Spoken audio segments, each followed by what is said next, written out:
ঢাকা ১৭ আসনে দুইজন মুক্তিযোদ্ধার সন্তান নির্বাচন করতেছেন প্রতিদ্বন্দ্বী প্রার্থী হয়ে। একজন জনাব তারেক রহমান, একজন doctor S M Khaleduzzaman. Doctor S M খালেদুজ্জামানও একজন মুক্তিযোদ্ধার সন্তান, কিন্তু তিনি কখনোই এই মুক্তিযোদ্ধার সন্তান এরকম কথা বলে কোনো জায়গা থেকে সুবিধা অর্জন করেননি। এদিকে শহীদ প্রেসিডেন্ট জিয়াউর রহমানের সন্তান জনাব তারেক রহমান, তার আম্মা বাংলাদেশের 3বারের প্রধানমন্ত্রী, এই দুইজন ব্যক্তি ঢাকা ১৭ আসন থেকে নির্বাচন করতেছেন। ঢাকা ১৭ আসন এই মুহূর্তে সারা বাংলাদেশের মানুষের কাছে ঢাকা ১৭ আসন সবচেয়ে গুরুত্বপূর্ণ, এই কারণে যেখানে তারেক রহমান নির্বাচন করতেছেন এবং তার প্রতিদ্বন্দ্বী যিনি ডাক্তার খালেদুজ্জামান, তিনি আরও পরিচিত হয়েছেন তাকে নিয়ে আলোচনা সমালোচনা করার কারণে।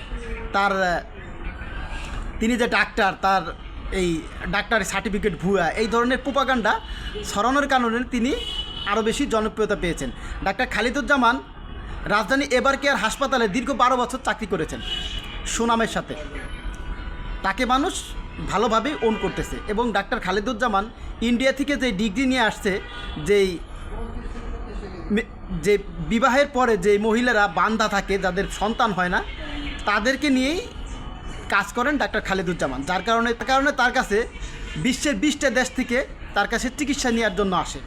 এই ডাক্তার খালেদুজ্জামান এমন একজন চিকিৎসক, বাংলাদেশের 10 জনের ভিতরে একজন, এবং এই মাতৃত্ব যে চিকিৎসাটা, যে গর্ভপাত করানো, এইটাই তিনি বাংলাদেশে 1 নম্বর, আর কোনো ডাক্তার বাংলাদেশে নেই। ডক্টর খালেদুজ্জামান এমন একজন ডাক্তার, তিনি ঢাকা 17 আসনের জন্য দীর্ঘদিন কাজ করতেছে এবং গরিব দুঃখী অসহায় মানুষের পাশে প্রতিনিয়ত তিনি দাঁড়িয়েছেন। তিনি অনেক দিন যাবতই তার এই কাজগুলো তিনি করতেছেন এবং বিভিন্ন জায়গায় মেডিকেল ক্যাম্প খুলে মানুষকে চিকিৎসা দিচ্ছেন।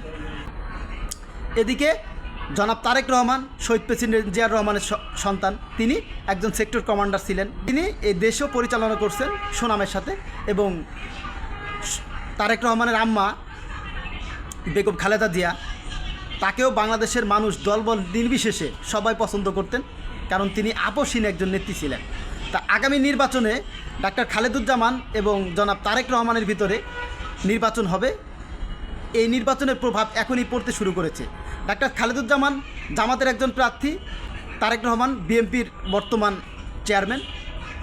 বাংলাদেশের মানুষ চায় একটি সুষ্ঠু নির্বাচন। ঢাকা 17 আসনে যদি সুষ্ঠু নির্বাচন হয় তাহলে বাংলাদেশের মানুষ অনেকটাই খুশি হবে, কিন্তু এখানে যদি প্রশাসন পক্ষপাতিত্ব করে কাউকে জিতিয়ে দেওয়ার চেষ্টা করে, এটাও কিন্তু ঢাকা 17 আসনে মানুষ মানবে না।